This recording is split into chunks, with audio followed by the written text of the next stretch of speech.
The most desirable muscle group.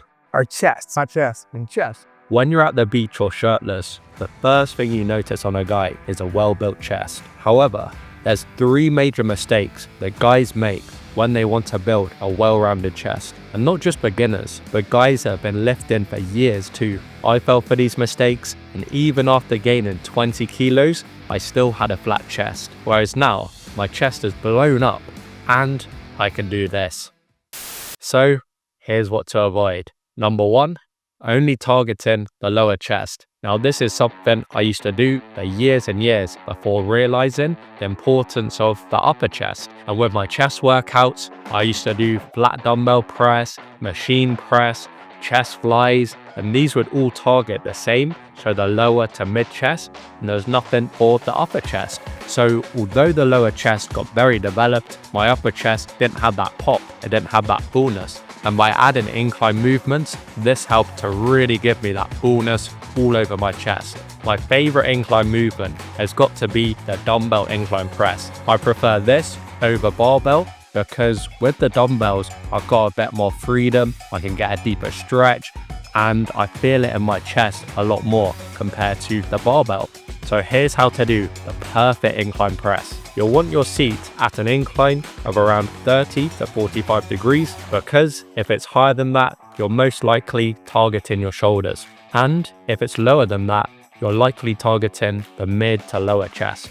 Once you've got the seat all set up in an optimal position, then you can get to the stance. So with the legs, you want to have a fairly wide stance. This will help you for more stability and a little bit of drive if you need it. After pressing the dumbbells up, when you return them back down, you can get a fairly deep stretch and then push all the way back up again. Once you're at the top, I like to really squeeze and feel the contraction in my chest and then lower the weight back down. Number 2, targeting your shoulders rather than your chest. And this is what happens when a lot of people say they feel their shoulders whilst doing a bench press or even have injuries. And it's very important to know how to get around this.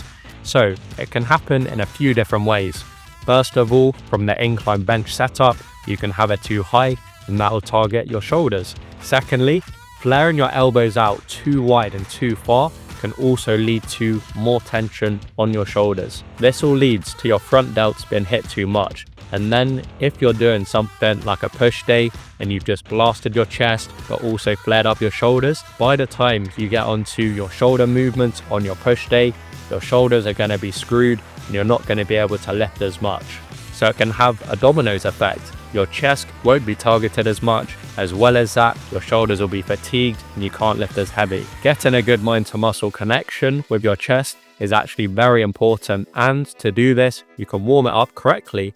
So you can do some push-ups as well as some warm-up weight and warm-up sets. This will help to prime the muscles and make sure you're feeling your chest properly when you're doing these lifts. Follow this for the perfect dumbbell bench press. After lying flat on the bench, make sure that your feet are fairly wide so that you've got a base and stability.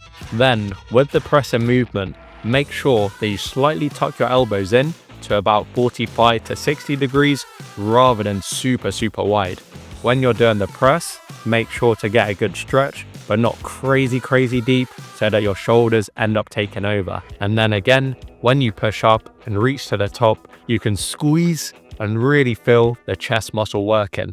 And number 3, not recovering the chest properly.